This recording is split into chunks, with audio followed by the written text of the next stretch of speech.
how to get this Spotify app on your MacBook. So simply open any browser and here search for Spotify for Mac and open the official Spotify.com webpage.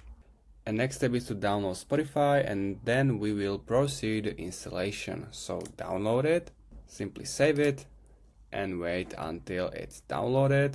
It's pretty fast, so you can open it and turn on the installer. It will take a few seconds.